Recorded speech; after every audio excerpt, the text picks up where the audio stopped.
Okay, let's dive into this, because honestly, have you ever wondered how a team goes from the absolute rock bottom depths of a scandal right to becoming the undisputed kings of Europe? Well, in this explainer, we're looking at what is arguably one of the greatest phoenix arcs in sports history, how AC Milan basically conquered football from 1988 to 1994. The transformation is, quite frankly, unbelievable, and we're going to break down exactly how it happened.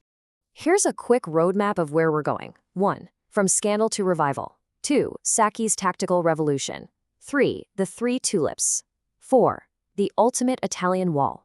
5. Capello and the climax. And finally, 6. A timeless football legacy. We're going to uncover not just the legendary players, but the revolutionary tactics that literally changed the game forever. All right, part 1, from scandal to revival, the roller coaster 80s. To really appreciate how high Milan flew in the 90s, we kind of have to understand the depths of where they started. The late 70s and early 80s were, without a doubt, the lowest point in this storied club's entire history. Just look at this timeline. It's pure whiplash. In 1979, Milan felt like they were on top of the world, winning their 10th league title. But then, just a year later, absolute disaster. In 1980, the infamous Totonero betting scandal rocks Italian football, and Milan is dragged right into the center of it. The punishment? Relegation to Serie B for the very first time. It was a dark, humiliating period, and they basically yo-yoed between divisions until 1986. That's when media tycoon Silvio Berlusconi took over. His massive financial backing finally provided a beacon of hope, setting the stage for an unprecedented comeback. Moving on to part 2. Sacchi's tactical revolution, a new way of thinking. So, Berlusconi had the money, right? But he needed a mastermind. Enter Arrigo Sacchi in 1987. At the time, Sacchi was this relatively unknown, totally unproven coach. But he arrived with a vision that completely dismantled traditional Italian football philosophies. Now, what's really interesting about this slide is the direct contrast between the old and the new. For decades, Italian football relied on catenaccio, those ultra-defensive man-marking systems that basically depended on moments of individual brilliance. While Sacchi threw that entirely out the window. His era was all about collective intelligence, high pressing, and zonal marking. He demanded that his entire team defend and attack as one single, cohesive, terrifying unit. As the legendary Carlo Ancelotti, a key midfielder in that team, perfectly summarized, we defended by attacking and pressing. Just think about that for a second. They didn't fall back to defend. They smothered you, they forced mistakes high up the pitch, and absolutely crushed their opponents before they could even cross the halfway line. Sacchi called it universal football. It was this fluid system that completely blurred the lines between attack and defense. The ultimate priority was space control. Every single player had to see 3 moves ahead. And Sacchi's training methods? Totally unconventional to build this collective mind. He would famously have his team play full, intense practice matches entirely without a ball. They had to move in perfect sync, learning exactly where they needed to be in relation to their teammates and, the invisible ball. It sounds crazy, I know, but it built a collective intelligence that was simply unmatched. Which brings us to part 3, the three tulips, the Dutch flair.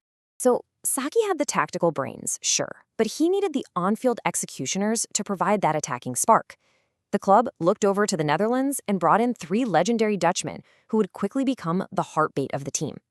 So the crucial point is how these tre tulipani, or 3 tulips, perfectly complemented each other to elevate Sacchi's system to immediate massive success. First, you had Ruud Gullit, the physical, versatile, totally creative playmaker who could dominate anywhere on the pitch. Then Frank Rijkaard, the highly intelligent, deep-lying defensive anchor orchestrating the midfield. And then, of course, there was Marco van Basten, the absolutely lethal striker, widely considered one of the greatest of all time, and a multi-time Ballon d'Or winner. Together, they were an absolute cheat code. This Dutch trio powered Milan to back-to-back European Cups. They completely crushed Steaua Bucharest 4-0 in the 1989 final, and then successfully defended their crown by beating Benfica 1-0 in 1990. And actually, it's really worth noting that during this exact same peak in 1988, this Dutch axis led the Netherlands to win the European Championships, which is still their country's only major international trophy. When these 3 clicked, the trophies inevitably followed. All right, let's shift to part 4, the ultimate Italian wall, an impenetrable fortress. Now, the Dutch trio absolutely got the headlines for their attacking flair, but they only thrived because of the foundation behind them. We are talking about what is probably the most impressive backline ever assembled in the history of football. And this brilliantly illustrates the dynamic between the beauty and the beast. Paolo Maldini was the beauty, an elegant, naturally gifted, unbelievably fit left back who just oozed style and precision. Franco Baresi, on the other hand, was the beast, shorter, weighing just 70 kilos, but a ferocious tackler and the quiet, undeniable leader of the squad. Despite their obvious physical differences, they operated with absolute symbiotic perfection at the heart of that defense. Let's just pause for a second on this staggering number, 58. That represents AC Milan's unbelievable, unbeaten league run in Serie A between 1991 and 1993. Over that entire stretch, which, by the way, included an entire undefeated season, this defense conceded a mere 21 goals. I mean, it's almost mathematically impossible to be that good. And if that doesn't impress you, how about this number? 11. Across 4 complete, grueling 34-game Serie A seasons in the early 90s, AC Milan lost a total of exactly 11 matches out of 136 games. That means they lost roughly 1 out of every 12 games they played. It speaks to a level of defensive consistency that is just mind-blowing. But as we know, all good things eventually face turbulence. Sacchi left in 1991, and injuries were really starting to mount for those Dutch stars. So the question was, could the system survive without them? Let's move to and see how this builds as we enter a completely new era. Part 5. Capello and the Climax. Maintaining the Mojo. When Fabio Capello stepped in as the new coach in 1991, a lot of people wondered if the magic would just fade away. But Capello very smartly kept Sacchi's core playbook. I mean, why fix what isn't broken, right? But he did evolve the squad.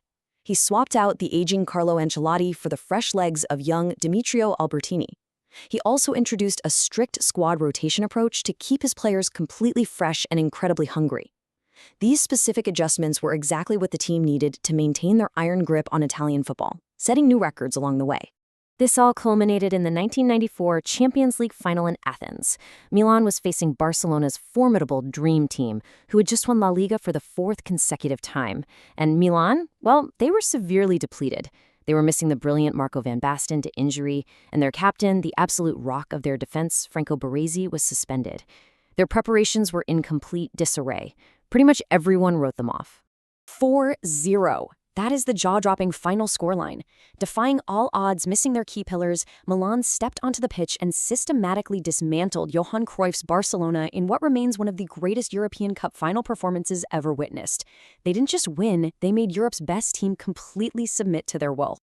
Finally, Part 6, a timeless football legacy, shaping the modern game. As the 90s drew to a close, so did Milan's golden era. But why does this history actually matter to us today? Well, because Sacchi and Capello's Milan laid the absolute foundation for what we watch every single weekend. Pep Guardiola's positional play at Manchester City, that traces directly back to Sacchi's spatial control. Jurgen Klopp's heavy metal pressing at Liverpool, that is a direct, louder echo of Milan's suffocating 4-4-2 press. Milan literally turned football from a game of individual moments into a puzzle of collective intelligence. And the club immortalized the architects of their impenetrable wall. They officially retired Paolo Maldini's number 3 jersey and Franco Baresi's number 6 jersey. Considering Maldini's astonishing 24-year career at the club and Baresi's revolutionary leadership, they remain the ultimate benchmark. No defender steps onto a pitch today without being measured against the standard these two guys set. So looking back at all of this, we really have to ask ourselves, would modern football's greatest super teams even exist today without the brutal, beautiful blueprint of Sacchi's AC Milan? It is fascinating to think that a single team, born from the ashes of a scandal in the late 80s, continues to dictate the very geometry of the football we watch today. Thank you so much for joining me on this explainer, and keep looking for the history behind the game.